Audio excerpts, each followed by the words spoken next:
And we are back on Professional Wrestling, the podcast. I'm your host, Jonathan A. Hacohen, author of The Bible 3.0, right behind me, which you can get on Audible, Amazon, Indigo, Barnes and Nobles, and wherever you shop for your fine books, physical book, ebook, audiobook. And today, co-hosting with me, I am in one layer, he's in another. I think he's robbed the toy store. It is He is living the wrestling dream, literally. He is the one and only HBW's Van Landon. Van, welcome back.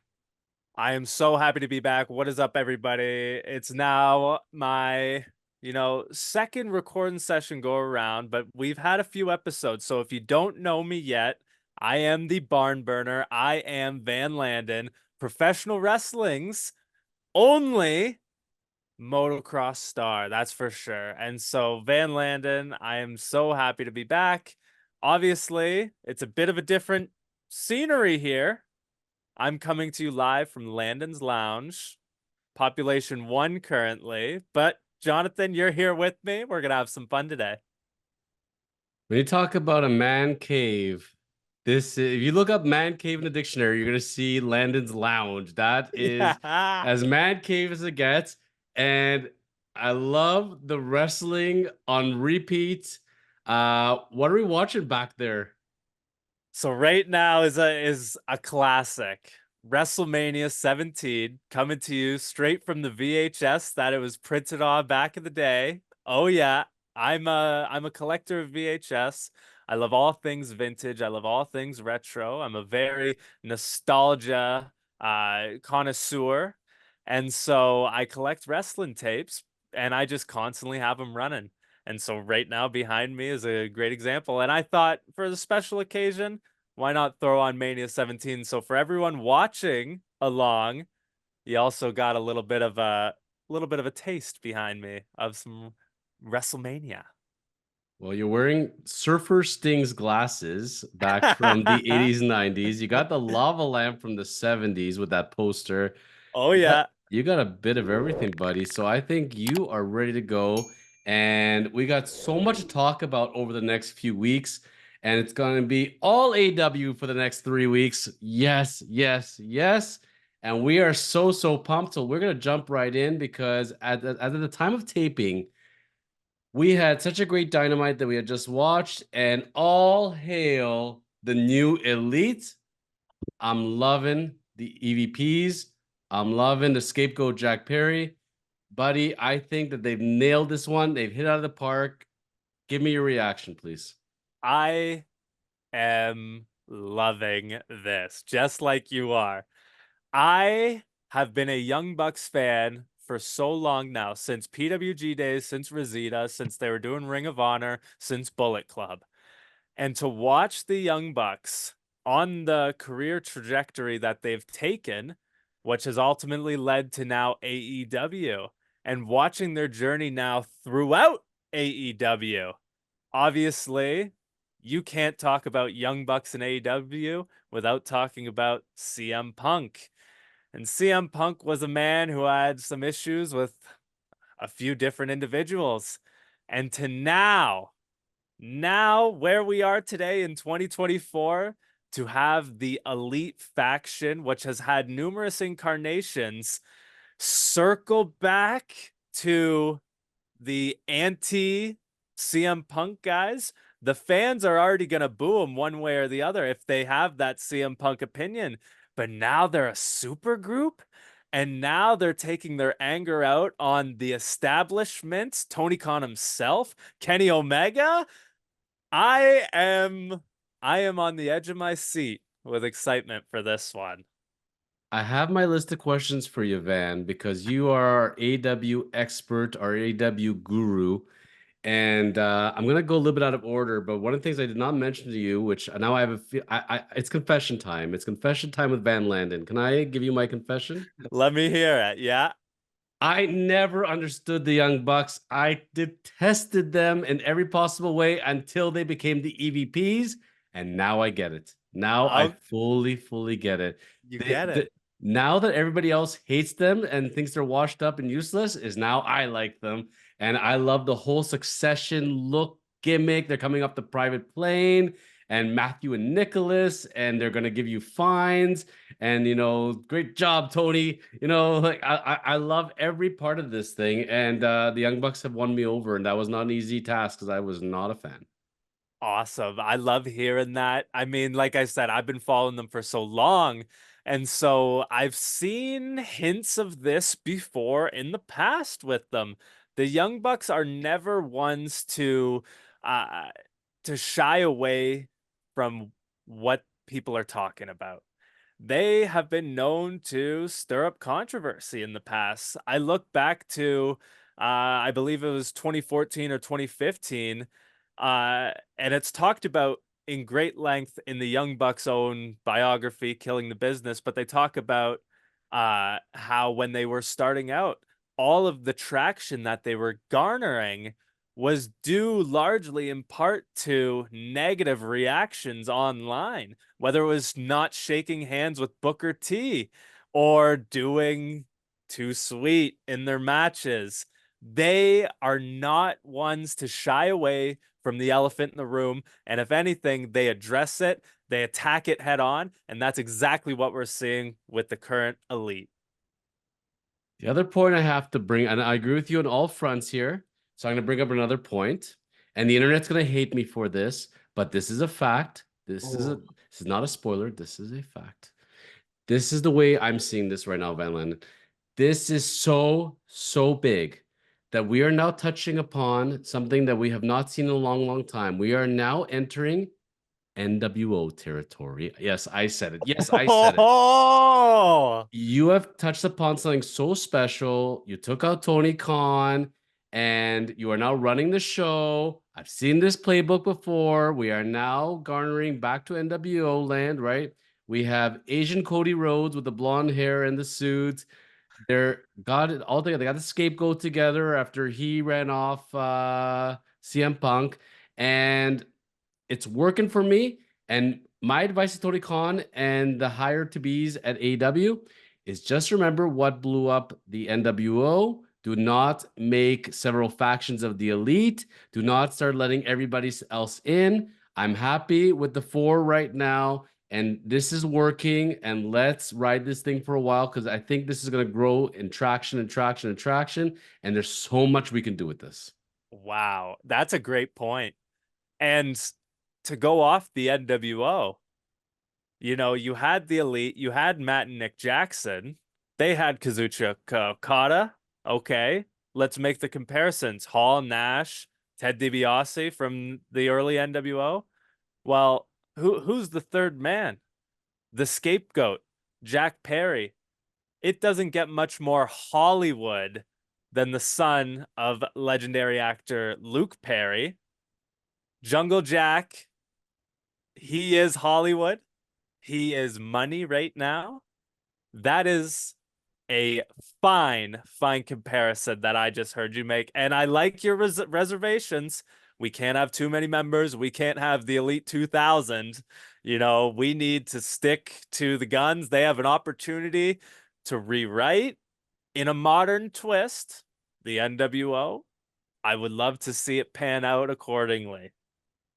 I apologize in advance to the producer of this show because he was a supporter of AEW from the beginning, and now he's become an AEW hater, and he cannot stand the elite, and he cannot stand everything that's come together with Matthew and Nicholas. He is hating on Jack Perry. He misses the whoa. Oh, come on. I could not stand Jungle Jack. It was also a guy I could not stomach for a second. I love Scapegoat Jack Perry, and I like the da da da da da da da. Like it works. It works on all levels for me.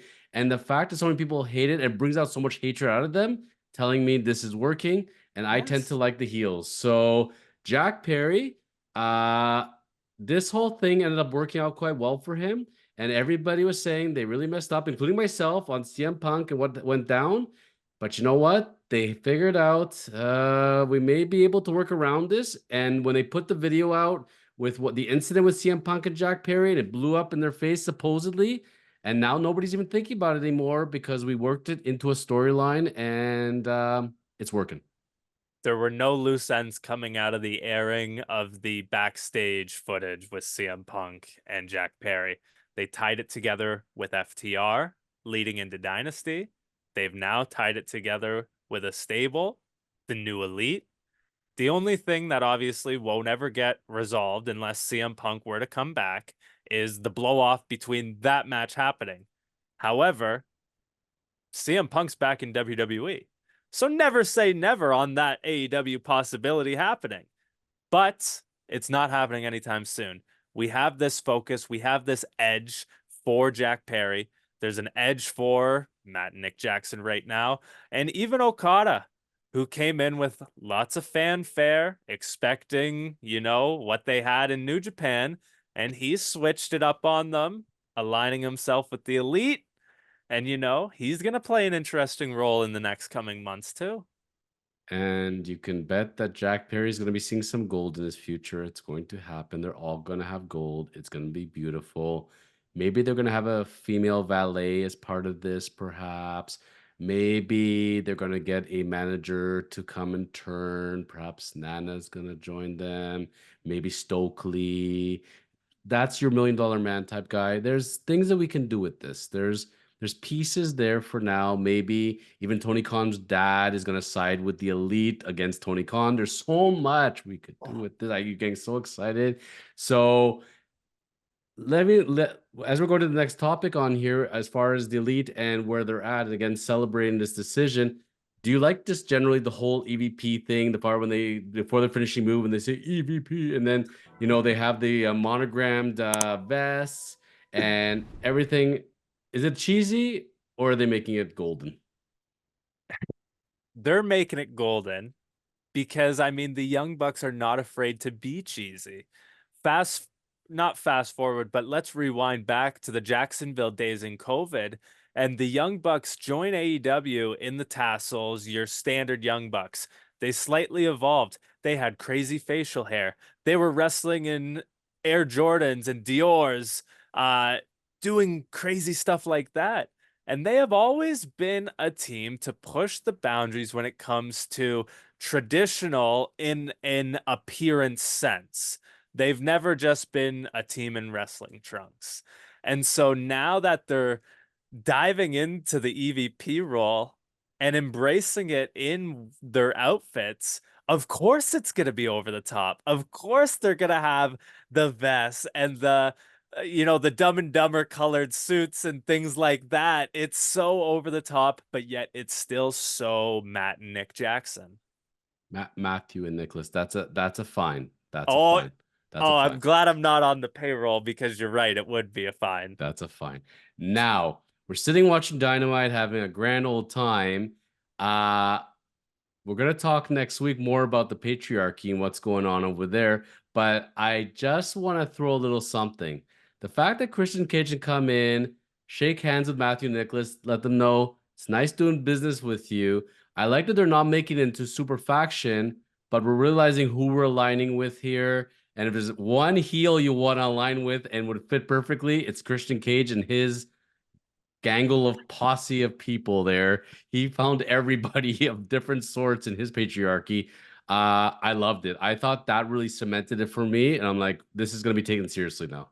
Yes, and that's such a great point. You bring that up. Yeah, the shaking of the hands, the acknowledgement of the different factions there. Evil on different levels we find with the patriarchy and with the elite, but yet evil with a common ground.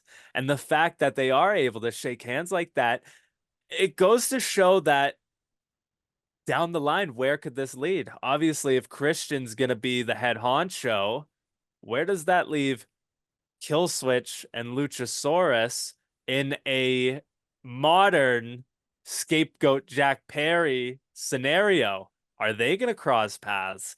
Nick Wayne, obviously a variable, Mother Wayne, a variable as well in that. Like, you're really looking at a new, obviously dominating heel faction, but more importantly, a faction with authority. And that's the most important part about this is they actually are EVPs and have the authority to back up whatever nonsense they want to throw in the way of Swerve or the way of Kenny Omega or even Tony Khan. There's just so many directions, but that's where it's, you know what? There's enough stuff brewing that I would just leave it to be right now. The whole thing that you thought Luchasaurus was gonna turn on Christian Cage, you know what? We have other fish to fry right now, so we're just gonna leave that in the background for now. You know, it's funny. The same thing with Wardlow, which we'll get to him in another week. But we have little things in the pipeline. But right now, you know what? We got other things. We don't have to have 100 storylines going. So I think that's a smart route of going. Jack Perry. Would you say he has now surpassed his level of height in the wrestling ladder as the scapegoat joining the elite versus where he was at the height of his fame as the babyface Jungle Jack Perry, in your opinion? I absolutely would agree with that. Especially in Jack Perry, more so Jungle Boy's height, he was the silent Tarzan boy. To quote his theme song, that's exactly what he was. He was a silent wrestler's wrestler with long flowing hair who had a pet dinosaur. And for all you original fans, had Marco Stunt, who was acting a child in that role as well. So at their peak, they were a novelty act. They were a tremendous tag team when it came to in the ring and doing crazy maneuvers. But behind the gimmick, it was a boy and his dinosaur. You now have Jack Perry, the scapegoat, somebody who in New Japan ripped up his AEW contract, is not afraid to speak his mind now. And all of his critiques in the early days about saying he can't talk, he's not a good promo, are now those people are eating those words because his promos don't need to be anything more than, and this is a redundant AEW line, but the truth. Tell me when he's telling lies because Jack Perry's coming in with all this negative backlash regarding all the CM Punk stuff. He was the scapegoat. He was exiled to New Japan. Tell me when Jack Perry's telling lies. And Jack Perry, as far as where he's at now and his standing, I thought there was, you're never gonna make the haters happy. It's just never gonna happen. You can always, if you go this angle, they're gonna get upset. And they said you should do this angle, and they said they should have built it up better. They should have done teasers. They should have done it. I personally loved how he came out in Dynasty. He interfered in the match. The smirk that he gave, and he keeps giving that smirk. I thought they executed perfectly the same way Hogan came out as a surprise back in the NWO. And I don't think they could have executed much better. I don't think we've done enough of this. Like when they think about this, like when they had MJF and they had the devil and they're teasing the devil, turned out to be Adam Cole. Now what? That Now didn't what? go very far. That did not go anywhere, actually, very fast. So, you know what? Sometimes you don't need that much of a build-up. Let's just have him in here because it's that shock factor. Remember when we're watching Survivor Series and we're going into the credits and all of a sudden the music starts for CM Punk right as the show ends? And you're like, what the hell did I watch 4 hours of this for? All I needed was this 20 seconds, right? I had that. I feel like now I realize Van Landen, it hit me. They realized the shock factor of CM Punk just appearing. They brought him in through security, hidden in whatever they did, and no one knew about it. Let's bring out Jack Perry the same way. You know what? WWE thinks they're so cool. We'll do it the same way back. And that made Dynasty to me. You didn't think he was coming back. You thought, if anything, he's going to be months away from ever returning. He's going to have to, become a babyface again in Japan. He's going to have to work himself out. He's going to have to get over with the online fans again. He's going to have to get into good gracious, and then he'll come back. Yep, sure. Nope. Pull the rug right out from under them. Have him as a surprise. Have him join the elite. Explain to me. So he goes to speak to Tony Khan. The Young Bucks bring out Jack Perry. They bring out Tony Khan. Tony Khan looks like he hasn't touched the razor in about 5 days. The stubble's kind of all over. Looks like a guy that rented a tux and slept in it and then wore it out the next day. His clothing is so disheveled, his hair does not look like a billionaire in the slightest. He doesn't really say much. He's like, yeah, hey, okay, sure, I'll go along with this. Ha ha ha. I loved when they attacked him. Oh, that was so, so good. Oh, I kept rewinding it and watching it over and over again. Is there something wrong with me, Van, or did you enjoy it just as much? I mean, I enjoyed it from the shock factor.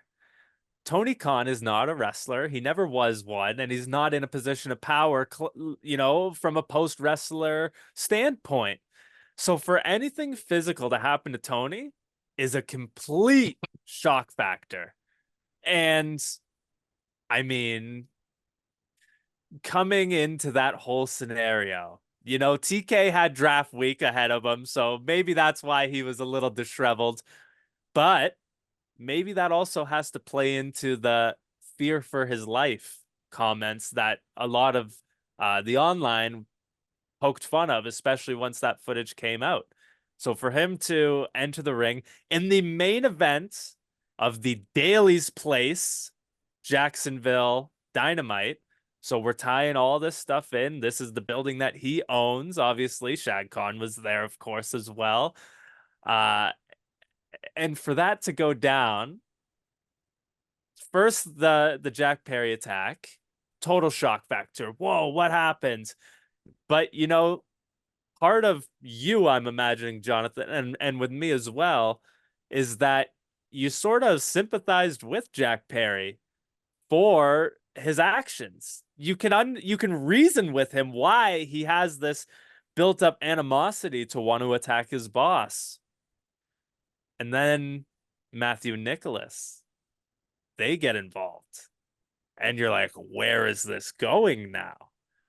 I mean, for me, the whole segment was just shock, total shock factor. And I mean, kudos to Tony Khan. He takes a good EVP trigger. And I loved him wearing the neck brace at the draft. And that Oh, was yeah. awesome. He stayed in character the whole time.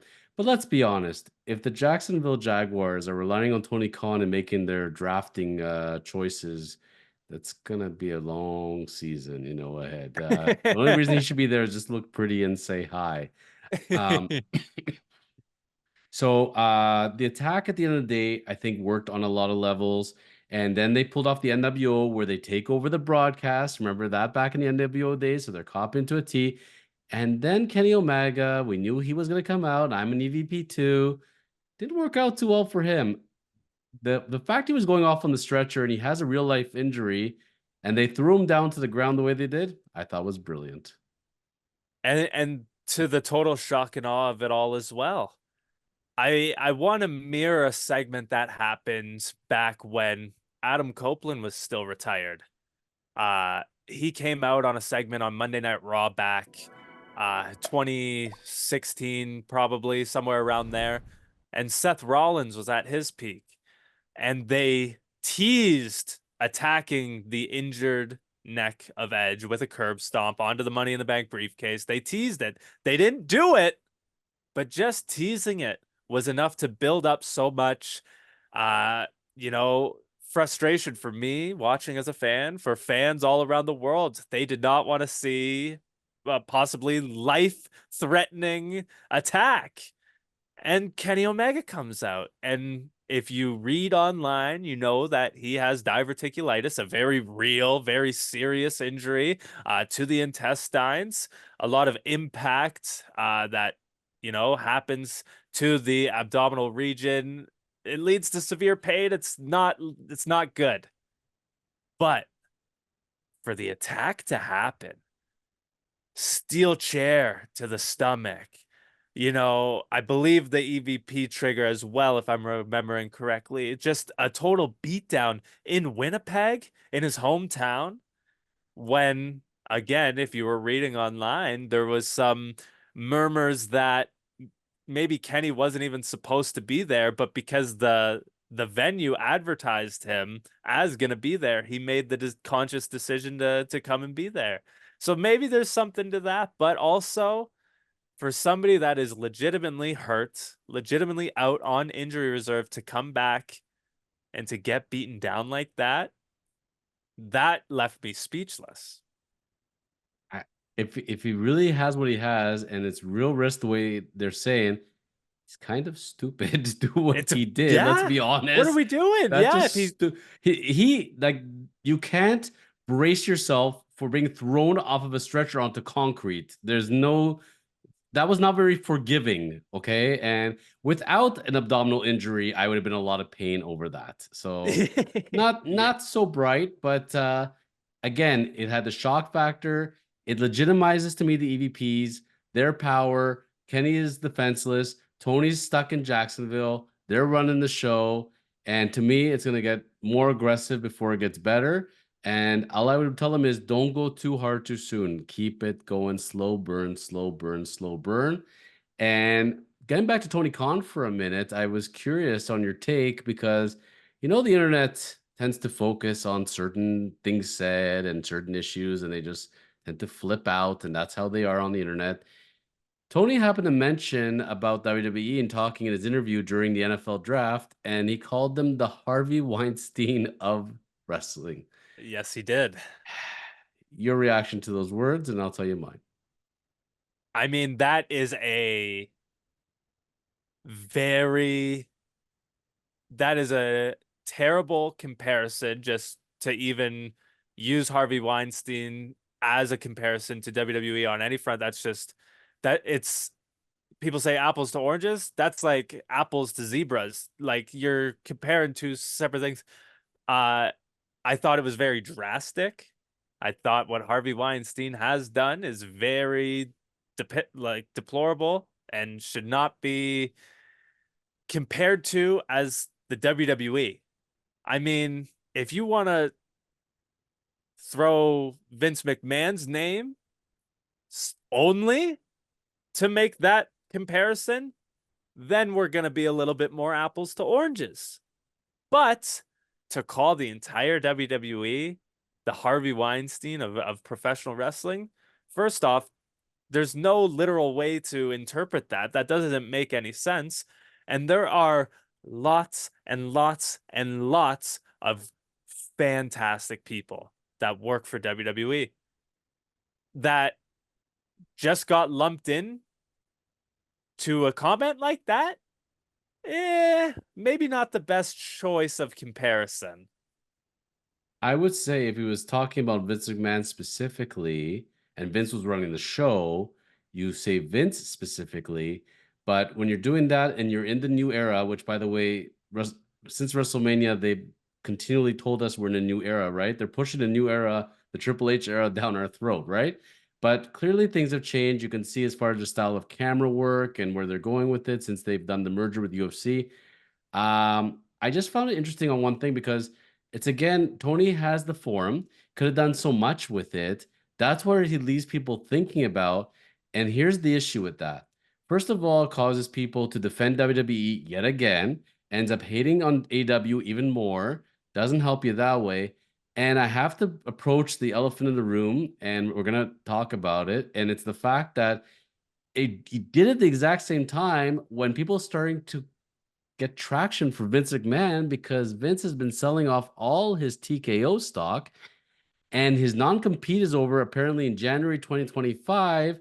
And Eric Bischoff has come out with it, and Vince Russo has come out with it that we are awaiting the start of a new wrestling federation. That's Vince's game plan, and Vince is going to start a competition with WWE. And whoa, Nelly, that is going to be freaking interesting. So, at a time when that kind of stuff gets traction, I would say if you're Tony Khan, you don't want to give the guy any free advertising. No. And, you know, if all that were to come to fruition, I mean, I don't think anybody in 2025 would think we would have multiple major competitors for pro wrestling, more so than Attitude Era, at a in a in a timeline where the quality of product is far much more substantial as well, whether it's in-ring production, marketing, regardless, there's way more money in it now. Sure, the viewers were up back then, but the money's in it now. So, I mean, that is all crazy, And crazy stuff. And that's what I'm gonna caution people. This is funny. We live in an era where you're guilty until proven innocent. That's how it kind of feels. And Mr. Weinstein had his day in court, and he's spending time in his little cell. Vince is not, because Vince has not been convicted yet, and Vince may end up going to arbitration. And I've read Vince's defense. It's pretty interesting stuff. The plaintiff came out with her attack. Vince has his. That's gonna play out, but if there's anything you learned over the last, I don't know, 45 years or so, is maybe 50 years, really, when you think about it, since he started really in the mid 70s, is it's really hard to bet against Vince McMahon. And Vince McMahon, armed with about, I don't know, 10 billion bucks or so, I think he could start a pretty decent federation. And taking a look through the AW roster, where you got, I don't know, 150 male wrestlers and 50 female wrestlers, and you see how many people are on the indies, and you see how big the circuit is in WWE. For Vince to put together a roster of 20, 30 wrestlers to start, I don't think it's going to be that difficult. No, not at all. And I mean, even if we want to look back at 2019 AEW and look at their launch grounds and their grassroots roster that they had, it's not much to get the ground rolling. And once you are rolling, you saw the jumps. You saw Miro jump ship. You saw Christian jump ship. Big Show, Mark Henry, even though they're behind the scenes, they jumped ship. And that was all so early on. Once Vince got the ball rolling, how many people are still very true and loyal to Vince? So many people owe their career, owe their life, owe their livelihood to opportunities that Vince gave them. And there are plenty of wrestlers who would stand by that, I'm sure. They may not tweet it publicly, especially right now, Oh, but no, I they're not. guarantee you, given the opportunity and presented with more money, people from Raw, SmackDown, NXT, AEW, TNA, MLW would jump at the opportunity to work for them. And I'm going to throw a little wrench to this. We can agree, I think, from everything that we've read and understood in the industry, that where WWE is at today, Nick Khan has had a big part to play in it, and no relation to Tony Khan, but he is the mastermind behind the Netflix deal. He's a mastermind behind a 2-day WrestleMania, from my understanding. This guy has put together a lot of stuff. He's been selling off his TKO stock too. Imagine Nick Khan now jumps with Vince. This gives it a lot more respectability in my eyes. It would give it a lot more respectability. It would give it a lot more credibility as well, especially just coming out of the mess that is all this legal stuff. Um, it would be interesting. You would see that Monday Night Raw is going to Netflix in January 2025. You mentioned that that's when Vince's non-compete would be up. Does a Amazon Prime, does a Disney Plus, those are two huge heavy hitters. Does a new WWE network type creation come to the forefront? The Fox, technology is there. Fox. What about Fox. the USA channel? What about everybody that was carrying WWE, now lost them to Netflix? They just had an opening. That's a great point. And that's cable television. If I'm told, so here's what I'm thinking now if I'm Tony Khan. Okay, let's put ourselves, we're Tony Khan now in our minds, right? And let's say this came to fruition. Let's say Vince starts up a new third federation between WWE and AEW. We're not counting, obviously, TNA, and we're not counting any other federations right now. But if I'm Tony Khan and I already have a good valuation as far as my company compared to what I've put into it, to me, this is good for business. It means more competition, more eyeballs, more discussions. Means I'm probably getting a better TV deal. There's so many wrestlers for everybody out there. Like Tony can burn half of his roster and he'll still be fine.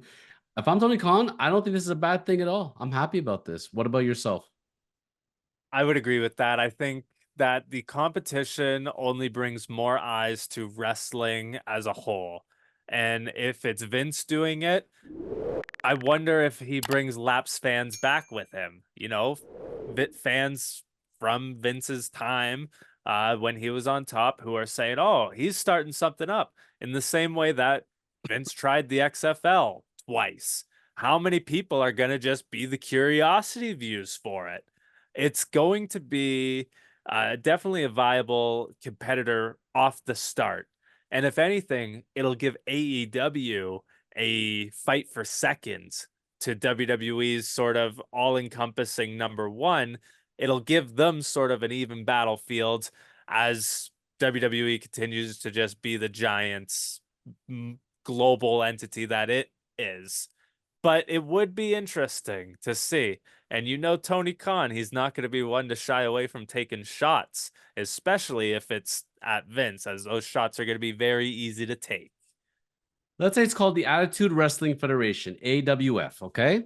So I'm going to end today's episode and I'm going to ask you an interesting thought on the AWF, let's say, and Attitude Wrestling Federation by Vince. It's going as a viable company. Imagine at some point Tony Khan and Vince McMahon get together and they're saying, you know what? We're going to merge this puppy and AW and Attitude Wrestling Federation together. Vince McMahon and Tony Khan working together against Triple H. The only person who can really take down WWE and take down Triple H is the one who created it. If I built you, I can destroy you. And Vince eventually convincing Tony to come together with him. And Tony's like, yes, please. Are you seeing this differently now? Because I think Vince together with Tony Khan, I think then I think they're gonna make what WCW did to WWE. I think that's gonna be child's play compared to what Vince can do to them. That is a great point. And I think more so Vince to get in the ear of TK, it may get the ball spinning. But I think if Vince were to talk to Shag Khan specifically and really talk to the money behind it, I think Shad would understand fully what they had at play. And regardless of any personal opinion that, say, TK could be holding, I think what Papa says goes. And it's funny, who better to go head to head than the arguable man who created the foundation that WWE is currently standing on and built on. I wish I had the NWO logo on the back of my chair so I could spin around and go inject it with a lethal dose of poison. But that's exactly what Vince would be able to do from the other side. I think that's a great point, and I think if they were to come together, that's the only way to really truly compete like WCW did. If you're watching Dynamite one day, all right, and the Elite have taken over and they're running the show, and Tony comes back, and we're talking like, let's say we keep this thing running amok for 2 years. And Okay. Tony's like, and we got a big pay-per-view. No, never mind Dynamite. We got a big pay-per-view here.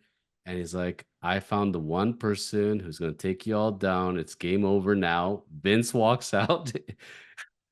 The world will lose its mind. The wrestling world is absolutely going to lose its mind. That if there's one person that Tony Khan could bring out and WWE would lose their breakfast, it's Vince. Forget Goldberg, forget and like forget Brock Lesnar.